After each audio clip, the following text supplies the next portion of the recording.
ரசூலுல்லாஹி ஸல்லல்லாஹு அலைஹி வஸல்லம் அவர்களுக்கு பக்க பலமாக இருந்த அபூ தாலிபுக்கு கிடைக்காத ஹிதாயத், அபூ தாலிபுக்கு கிடைக்காத இந்த மார்க்கம், அப்துல் முத்தலிபுக்கு கிடைக்காத இந்த மார்க்கம் நமக்கு கிடைத்திருக்கிறது சகோதரர்களே. அபூபக்கர் சித்திக் ரலியல்லாஹு தஆலா அன்ஹு அவர்களுடைய தந்தை கடைசி காலத்திலே இஸ்லாத்தை ஏற்றுக்கொள்வதற்கு கலிமாவை சொல்வதற்கு முன் வருகிறார். ரசூலுல்லாஹ்ட்ட கூட்டிட்டு வராங்க. ரசூலுல்லாஹ் சொன்னாங்க, ஏன் சித்திகே நீங்க சொல்லியிருந்தா நான் உங்க வீட்டுக்கு வந்திருப்பேன், கலிமாவை சொல்லி கொடுப்பதற்கு நான் வந்திருப்பேனே, எதுக்கு அவங்க சிரமப்படுத்தினீங்க அப்படின்னு சொல்லிட்டு கலிமாவை சொல்லி கொடுக்கிறார். தன்னுடைய தந்தை கடைசி காலத்தில் சக்கராத்துடைய அந்த காலகட்டத்தில் கலிமாவை சொல்லிவிட்டார். சித்திக்கு மகிழ்ச்சி இருக்க வேண்டும், சந்தோஷம் இருக்க வேண்டும்.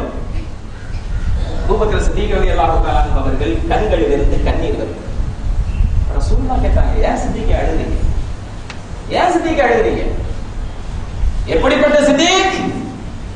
இந்த மார்க்கம் மற்றவர்களுக்கு கிடைக்க வேண்டும் என்பதற்காக வேண்டி தன்னுடைய உயிரை கூட துச்சமாக மதித்து மக்காவிலிருந்து மதீனாவிற்கு நபிகள் நாயகம் ஸல்லல்லாஹு அலைஹி வஸல்லம் அவர்கள் ஹிஜ்ரத் செல்லுகின்ற பொழுது ரசூலுல்லாஹ்விற்கு துணையாக இருந்த சித்திக். ஹிஜ்ரத்திற்காக வேண்டி செல்லுகின்ற பொழுது ரசூலுல்லாஹ் கூட போவார். கொஞ்ச நேரம் முன்னால போவார், கொஞ்ச நேரம் முன்னால ஓடி போவார். அதுக்கப்புறமா கொஞ்ச நேரம் ரசூலுல்லாஹ்வை போக விட்டுட்டு பின்னால நிற்பார். யாரே? அபூபக்கர் சித்திக் ரலியல்லாஹு தஆலா அன்ஹு அவர்கள். ரசூலுல்லாஹ் கேட்டாங்க, என்ன சித்திகே கொஞ்சம் முன்னால போறீங்க அப்புறம் பின்னால வர்றீங்க, ஏன்? சித்திக் சொன்னாங்க, யா ரசூலல்லாஹ், நான் முன்னால் செல்வது இது பாலைவனம், இங்கே விஷ ஜந்துக்கள் இருக்கலாம், அந்த விஷ ஜந்துக்கள் உங்களுக்கு தொந்தரவு செய்யக்கூடாது என்பதற்காக வேண்டி அவைகளை அந்த பாதையில் இருந்து அப்புறப்படுத்துவதற்காக வேண்டி நான் முன்னால் செல்கிறேன். சரி, அப்ப பின்னால் செல்வதோ? நான் மக்காவில் இருந்து மதீனாவிற்கு செல்வதை குறைஷி கூட்டம் தெரிந்து கொண்டு உங்களை அடித்தொழிப்பதற்காக வேண்டி ஒரு கூட்டத்தை அனுப்பி இருக்கிறார்கள். அந்த கூட்டத்தில் இருந்து உங்களை பாதுகாக்க வேண்டும். ஒருவேளை முஹம்மது ஸல்லல்லாஹு அலைஹி வஸல்லம் அவர்களுடைய புனிதமான அந்த சரீரத்தில் ஏதாவது ஒரு கீறல் விழுகிறது என்று சொன்னால் அது இந்த சித்திக்குடைய மையத்திற்கு மேல் தான் நடக்கும் யா ரசூலல்லாஹ், அது சித்திக்கு உயிரோடு இருக்கும் வரையிலும் நடக்காது யா ரசூலல்லாஹ் என்று நபிகள் நாயகம் ஸல்லல்லாஹு அலைஹி வஸல்லம் அவர்களுக்கு விளக்கம் சொன்னார்கள். இது ரசூலினுடைய முஹம்மது நபி ஸல்லல்லாஹு அலைஹி வஸல்லம் என்ற தனி மனிதன் மீது உள்ள முஹப்பத் அல்ல சகோதரர்களே. இந்த இஸ்லாம் ரசூலுக்கு ஒரு ஆபத்து என்று சொன்னால் இந்த இஸ்லாம் முடங்கி போகும். நமக்கு கிடைத்த இந்த ஹிதாயத், நமக்கு கிடைத்த இந்த நேர்வழி அது எல்லா மக்களுக்கும் செல்ல வேண்டும் என்று சொன்னால், எல்லா மக்களுக்கும் கிடைக்க வேண்டும் என்று சொன்னால் அது இந்த முஹம்மது ஸல்லல்லாஹு அலைஹி வஸல்லம் வரலையே. நாம சொன்ன ஏற்கனவே முஹம்மது என்று சொல்லப்பட்டு விட்டு ஸல்லல்லாஹு அலைஹி வஸல்லம் அவர்கள் என்று சொல்வதற்கு யாராவது யோசிக்கிறீர்கள் என்று சொன்னால் கஞ்சர்கள் அப்படின்னு நீங்க கஞ்சர்கள் இல்லை அப்படிங்கறத நிரூபி. முஹம்மது ஸல்லல்லாஹு அலைஹி வஸல்லம் அவர்கள் இந்த பூமியில் இருக்கின்ற காலமெல்லாம் இந்த இஸ்லாம் மற்றவர்களுக்கு கிடைத்துக் கொண்டே இருக்கும். அப்படிப்பட்ட சித்திக் ரலியல்லாஹு தஆலா அவர்கள் கண்ணீர் வடிக்கிறார்.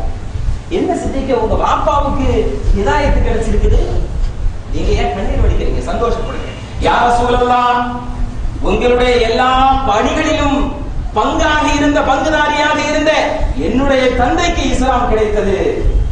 ஆனால் உங்களுடைய சிறிய தந்தையான அபூ தாலிபை நினைத்து நான் கண்ணீர் வடிக்கிறேன். அவங்களுக்கு ஹிதாயத்து கிடைக்கலையே, அவங்க கடைசி வரையிலும் கலிமா சொல்லலையே அப்படிங்கிற வருத்தம் எனக்கு யா ரசூலல்லாஹ் அப்படின்னு சொன்னார். நபிகள் நாயகம் ஸல்லல்லாஹு அலைஹி வஸல்லம் அவர்களுக்கு எல்லா விதத்திலும் பக்கபலமாக இருந்த குடும்ப பின்னணியில் இருந்து செயல்பட்ட அபூ தாலிபுக்கு கூட கிடைக்காத ஹிதாயத் நமக்கு கிடைத்திருக்கிறது. சகோதரர்களே, நாம சிந்திக்கிறோம், நாம என்ன செஞ்சிருக்கிறோம் இந்த மார்க்கத்துக்கு, எதை கொடுத்திருக்கிறோம் இந்த மார்க்கத்திற்கு வேண்டி, எதை இழந்திருக்கிறோம் இந்த ஹிதாயத்திற்கு வேண்டி, எதை அர்ப்பணம் செய்திருக்கிறோம் இந்த மார்க்கத்திற்கு வேண்டி அப்படிங்கிறத சிந்திக்கிறோம். அதற்காக வேண்டி சில சரித்திரங்களை உங்களுக்கு முன்னால் வைக்கிறேன். நமக்கெல்லாம் தெரியும் ஹம்ஸத்துல் கர்ரா ரலியல்லாஹு தஆலா அன்ஹு அவர்கள் உஹது போர்க்களத்திலே போர்க்களம் முடிந்ததற்கு பின்னால் நபிகள் நாயகம் ஸல்லல்லாஹு அலைஹி வஸல்லம் அவர்கள் வீழ்ந்து கிடக்கின்ற நபித்தோழர்களை பார்க்கின்ற பொழுது ஒரு உடல் மட்டும் சின்னாபின்னமாக சிதைக்கப்பட்டு கிடக்கிறது.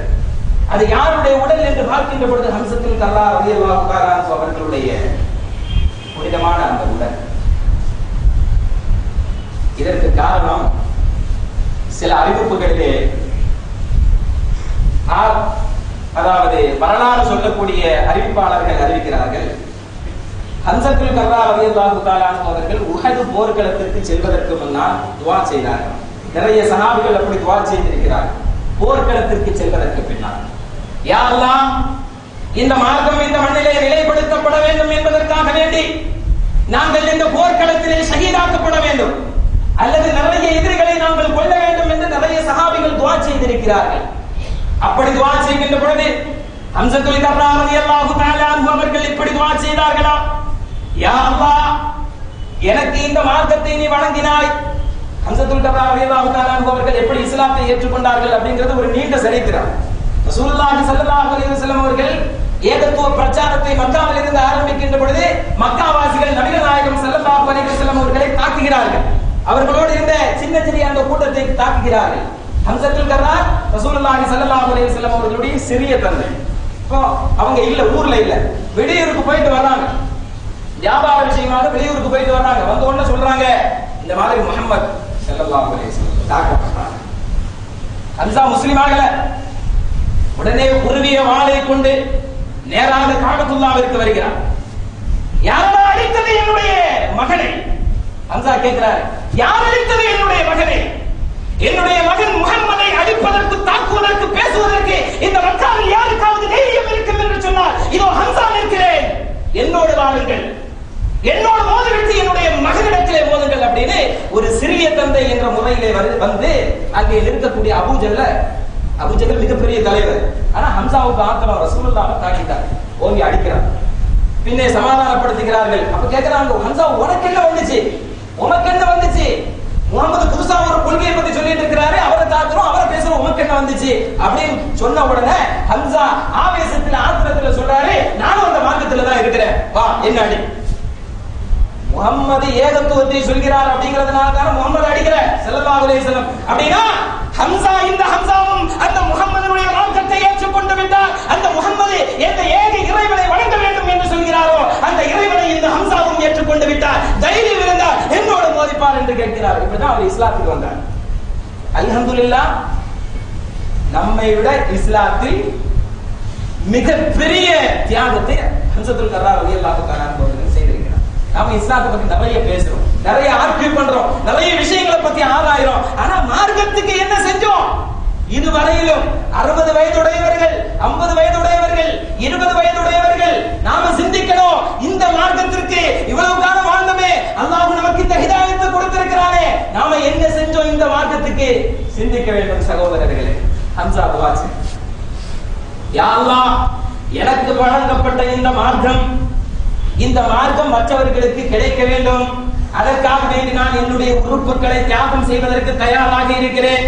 நாளை மஹ்ஷரில் மக்களை எல்லாம் கூட்டி வைத்து நீ கேட்கின்ற பொழுது, நான் உனக்கு இந்த ஏகத்துவத்தை கொடுத்தேன், நான் உனக்கு ஹிதாயத்தை கொடுத்தேன், நான் உனக்கு இந்த இஸ்லாத்தை கொடுத்தேன், இந்த இஸ்லாத்திற்காக வேண்டி நீ என்ன செய்தாய் என்று நாளை மஹ்ஷரில் நீ கோடிக்கணக்கான அனைத்து மக்களையும், அனைத்து சமூகத்தையும், அனைத்து உம்மத்தையும் கூட்டி நீ கேட்கின்ற பொழுது, யா அல்லாஹ், ஒவ்வொரு மக்களும், ஒவ்வொரு உம்மத்தில் உள்ள ஒவ்வொரு கூட்டமும் எதை எதை கொடுத்தார்களோ அதை சொல்லுகின்ற பொழுது, நாளை அந்த மஹ்ஷருடைய மைதானத்தில் அனைத்து மக்களுக்கும் முன்னால், அனைத்து சமூகத்திற்கும் முன்னால், எல்லா நபிமார்களுடைய சந்ததியினருக்கும் முன்னால் இந்த ஹம்ஸா என்று சொல்ல வேண்டும், ரப்பே, இந்த ஹம்ஸா நீ கொடுத்த கைகளை மார்க்கத்திற்காக வேண்டி கொடுத்தார், இந்த ஹம்ஸா நீ நடப்பதற்காக வேண்டி கொடுக்கப்பட்ட கால்களை இந்த மார்க்கத்திற்காக வேண்டி கொடுத்தார், இந்த ஹம்ஸா நீ பார்ப்பதற்காக வேண்டி கொடுத்த கண்களை இந்த மார்க்கத்திற்காக வேண்டி கொடுத்தார், இந்த ஹம்ஸா நீ பேசுவதற்காக வேண்டி கொடுத்த இந்த உதடுகளை இந்த மார்க்கத்திற்காக வேண்டி கொடுத்தார்,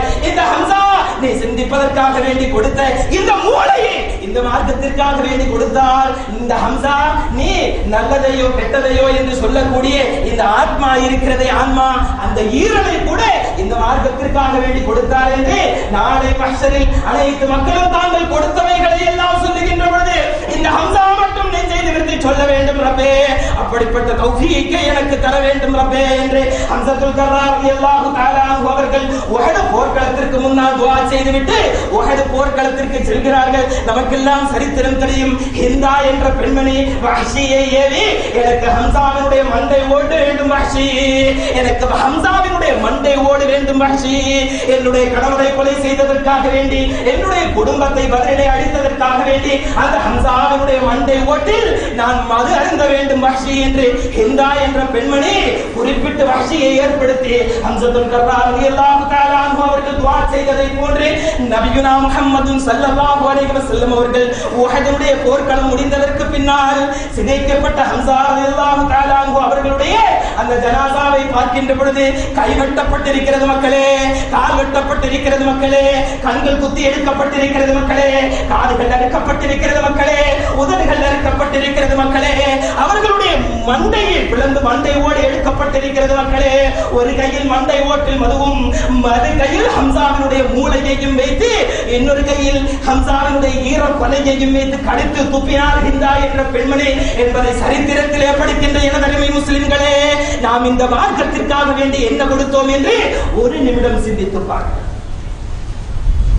நாளை மஹ்ஷரை ஹம்சா சொல்லுவார், நான் கையை கொடுத்தேன், காலை கொடுத்தேன், காதுகளை கொடுத்தேன், உதட கொடுத்தேன், ஈரலை கொடுத்தேன், மூளையை கொடுத்தேன், மண்டை ஓட்டை கொடுத்தேன் என்று குடுமி இருக்கும் என் அருமை சகோதரர்களே, என்ன கொடுத்திருக்கிறோம் நாம் சொல்ல முடியுமா? என்னுடைய நேரத்தை கொடுத்தேன்னு சொல்ல முடியுமா? என்னுடைய வியர்வையை கொடுத்தேன்னு சொல்ல முடியுமா? நாம் இன்னைக்கு கை, காது, கண்ணு, மூக்கு எல்லாம் கொடுக்க வேண்டிய அவசியம் இல்லை. மார்க்கத்திற்கு கொடுப்பதை விட இந்த மார்க்கத்தை கெடுக்காமல் இருந்தார்.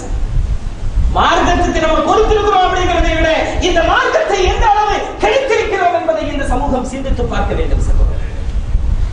இப்படியெல்லாம் உறுப்புகள் தியாகம் செய்யப்பட்டு, தானம் செய்யப்பட்டு இந்த மார்க்கம் நமக்கு கிடைத்திருக்கிறது.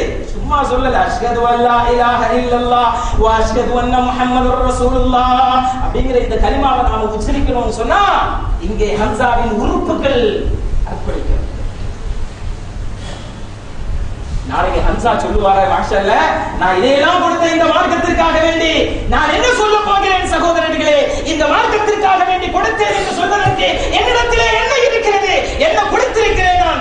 ஒவ்வொருவரும் சிந்திச்சு பாருங்க, இந்த மார்க்கத்திற்காக வேண்டி என்ன கொடுத்திருக்கிறோம், இந்த மார்க்கம் பாதுகாக்கப்பட வேண்டும் என்பதற்காக வேண்டி என்ன செய்திருக்கிறோம். வேறொரு சரித்திரத்தையும் கூட சொல்றேன். அம்ர் இப்னு ஜமூஹ் ரலியல்லாஹு தஆலா, இவர்களுடைய வரலாறும் நீண்ட வரலாறு. இவங்க எந்த அளவுக்கு சிலை வணக்கத்துல ஊறி போய் இருந்தாங்கன்னு சொன்னா, தன்னுடைய வீட்டிலே எல்லாரும் காபத்துல்லாவில தான் சிலை வச்சிருப்பாங்க. அன்னைக்கு காபத்துல்லாவில தான் லாத் உஸ்ஸாங்கிற சிலை எல்லாம் வச்சிருப்பாங்க. ஆனா இவர் தன்னுடைய வீட்டிலேயே ஒரு சிலையை வச்சு, மனாஃப் அப்படிங்கிறது அந்த சிலையினுடைய பேர், அந்த சிலையை வச்சு வணங்கிட்டு இருந்தாங்க. மிஸ்அப் இப்னு உமைர் ரலியல்லாஹு தஆலா அவர்களுடைய குர்ஆன் வசனங்களை கேட்டுதான் அவர் இஸ்லாத்துக்கு வந்தார். இஸ்லாத்துக்கு வந்ததுக்கு பின்னால அவர் மிகப்பெரிய ஒரு தாயியாக இந்த மார்க்கத்தை மற்றவர்களுக்கு சொல்லக்கூடியவர்களாக மாறிவிட்டார். நபிகள் நாயகம் ஸல்லல்லாஹு அலைஹி வஸல்லம் அவர்களிடத்திலே வந்து கலிமாவை உச்சரித்ததற்கு பின்னால், இஸ்லாத்தை ஏற்றுக்கொண்டதற்கு பின்னால் சஹாபிகள் கேட்பாங்க, யார சொல்லலாம், நாங்க அடுத்து என்ன செய்யணும், நாங்க அடுத்து என்ன செய்யணும்? ரசூலுல்லாஹ் சொல்லுவாங்க, நீங்க சொன்னதை மற்றவர்களுக்கு சொல்லுங்க. இதுதான் இந்த மார்க்கத்தினுடைய அடிப்படை கடமை. நான் முஸ்லிமா இருக்கிறேன், நான் ஒரு டாக்டர், நான் முஸ்லிம், முடிஞ்சது. எத்தனை பேருக்கு நான் டாக்டராக இருந்து இஸ்லாத்தை சொல்லி இருக்கிறேன், நான் ஒரு வக்கீல், நான் முஸ்லிம். எத்தனை பேருக்கு வக்கீலாக இருந்து இஸ்லாத்தை சொல்லி இருக்கிறேன், நான் ஒரு இன்ஜினியர், நான் ஒரு முஸ்லிம். எத்தனை பேர்களுக்கு என்னுடைய துறையை சார்ந்தவர்களுக்கு இஸ்லாத்தை சொல்லி இருக்கிறேன், நான் ஒரு வியாபாரி, நான் ஒரு முஸ்லிம். என்னுடைய வியாபார துறையை சார்ந்த எத்தனை பேர்களுக்கு இஸ்லாத்தை சொல்லி இருக்கிறேன். நாளைக்கு கேட்பான் அல்லாஹ், இஸ்லாம் என்பது நீ உன்னுடைய குர்ஆனை உன்னுடைய வீட்டில் அல்லது உன்னுடைய ஆபீஸில் வைத்து மூடிக்கொண்டே இருப்பதற்காக வேண்டிய அல்ல, உனக்கு கிடைத்த மார்க்கம் மற்றவர்களுக்கு சொல்லியே ஆக வேண்டும். நம் மீது கடமை சகோதரர்களே, அதுதான் முதல் கடமை. இந்த மார்க்கம் நமக்கு கிடைச்சது ஒரு அமானிதம், இது மற்றவர்களுக்கு சொல்லப்படும். இதற்காக வேண்டித்தான் சஹாபிகள் தங்களை அர்ப்பணித்துக் கொண்டார்கள். அம்ர் இப்னு ஜமூஹ் ரலியல்லாஹு